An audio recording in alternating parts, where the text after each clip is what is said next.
नमस्कार, मैं हूं आपके साथ ईशा नेगी और आप देख रहे हैं न्यूज नेशन। द्रौपदी मुर्मू के सोमवार को भारत के 15वें राष्ट्रपति के रूप में शपथ लेने के साथ ही भव्य राष्ट्रपति भवन के निवासी वो बन गई हैं।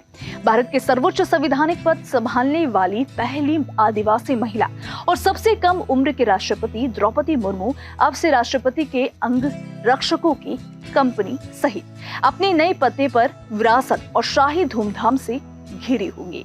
भारतीय सेना में इस सबसे विशिष्ट रेजिमेंट के सदस्यों को हजारों की संख्या में ऊंचाई और विरासत के आधार पर चुना जाता है।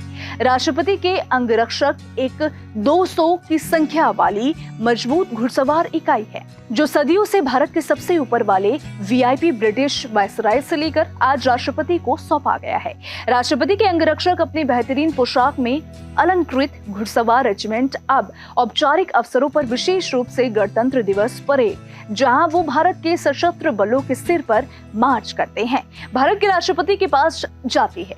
हर 26 जनवरी को घुड़सवार पारंपरिक लाल कोट, सुनहरे रंग की पट्टियों और देदीप्यमान पगड़ी पहनकर राष्ट्रपति को मंच पर ले जाते हैं और राष्ट्रीय गान शुरू करने का आदेश देते हैं। अगर आप जानना चाहते हैं कि राष्ट्रपति के अंगरक्षकों की कहानी, तो उससे पहले हमारे YouTube चैनल न्यूज नेशन को सब्सक्राइब कर लें। इसके साथ ही हमारे वीडियो को लाइक करना और बेल आइकन को प्रेस करना ना भूलें। इससे हमारे नए वीडियोस के नोटिफिकेशंस आपको मिलते रहेंगे। राष्ट्रपति के अंगरक्षकों की कहानी इस ब्रिगेड को कहानी 1373 से शुरू होती है, जब British governor general Warren Hastings ने योद्धाओं के एक दल को बाद में वायसराय गार्ड करार दिया।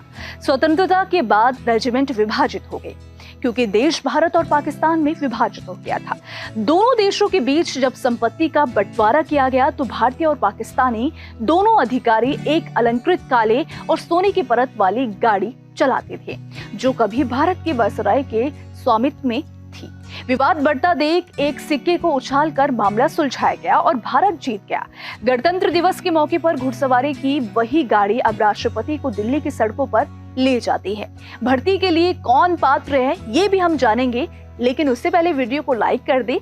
दरअसल राष्ट्रपति के अंगरक्षक में केवल कुलीन सैनिक, जो विशेष रूप से भारत की पारंपरिक योद्धा जातियों से आते हैं, उनका चयन होता है। दिसंबर 2019 में केवल 9 रिक्तियों के लिए 10,000 से ज्यादा उम्मीदवारों ने आवेदन किया था।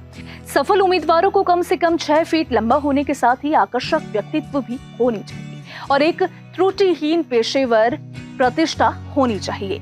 गवर्नर जनरल के बॉडीगार्ड्स को कथित तौर पर एक बार खूबसूरत लड़कियों के लिए भगवान का उपहार कहा गया था। जाति आधारित भर्ती पर अदालत में भी दी गई थी। आपको बता दें कि चुनौती जनवरी 2018 में दी गई थी। जनवरी 2018 में सुप्रीम कोर्ट में राष्ट्रपति के अंगरक्षक की भर्ती प्रक्रिया को इस आधार पर चुनौती देने वाली याचिका पर विचार करने से इनकार कर दिया कि केवल 3 जातियां, जाट, सिख और राजपूत जाति के लोग इसके लिए पात्र थे। याचिकाकर्ताओं ने अपनी याचिका खारिज करने के दिल्ली उच्च न्यायालय के आदेश के खिलाफ शीर्ष अदालत में चुनौती दी थी। गणतंत्र दिवस परेड के लिए अंगरक्षक केवल बेहतरीन घोड़े की सवारी करते हैं। अंगरक्षकों की ही तरह घोड़े की ऊंचाई और आयामों को निर्धारित करता है। घोड़ों को कम से कम 1.58 मीटर लंबा होना चाहिए। अन्य भारतीय घुड़सवार इकाइयों के विपरीत घोड़े के आयाल को बढ़ते दिया जाता है। घोड़ों को कम से कम 1.58 मीटर लंबा होना चाहिए। अन्य भारतीय घुड़सवार इकाइयों के विपरीत घोड़े के आयाल को बढ़ने दिया जाता है और विशेष अवसरों के लिए शैम्पू किया जाता है और कभी कभी लटकाया जाता है। इस जनवरी में राष्ट्रपति के बॉडीगार्ड कमांडेंट का विराट नामक काला घोड़ा 73वें गणतंत्र दिवस परेड के बाद अपनी वर्षों की लंबी सेवा से सेवानिवृत्त हुआ। विराट राष्ट्रपति के bodyguard commandant colonel Anoop Tiwari की सवारी और उन्होंने गणतंत्र परेड में 13 बार हिस्सा लिया। 15 जनवरी को सेना दिवस की पूर्व संध्या पर विराट को थल सेनाध्यक्ष प्रशस्ति से सम्मानित किया गया था। वो असाधारण सेवा और क्षमताओं के लिए प्रशंसा पाने वाले पहले घोड़े थे। इस वीडियो में फिलहाल इतना ही। हमारे YouTube चैनल न्यूज नेशन को सब्सक्राइब कर लें। साथ ही विस्तृत खबरों की जानकारी के लिए आप हमारी वेबसाइट newsnationtv.com पर भी विजिट कर सकते हैं।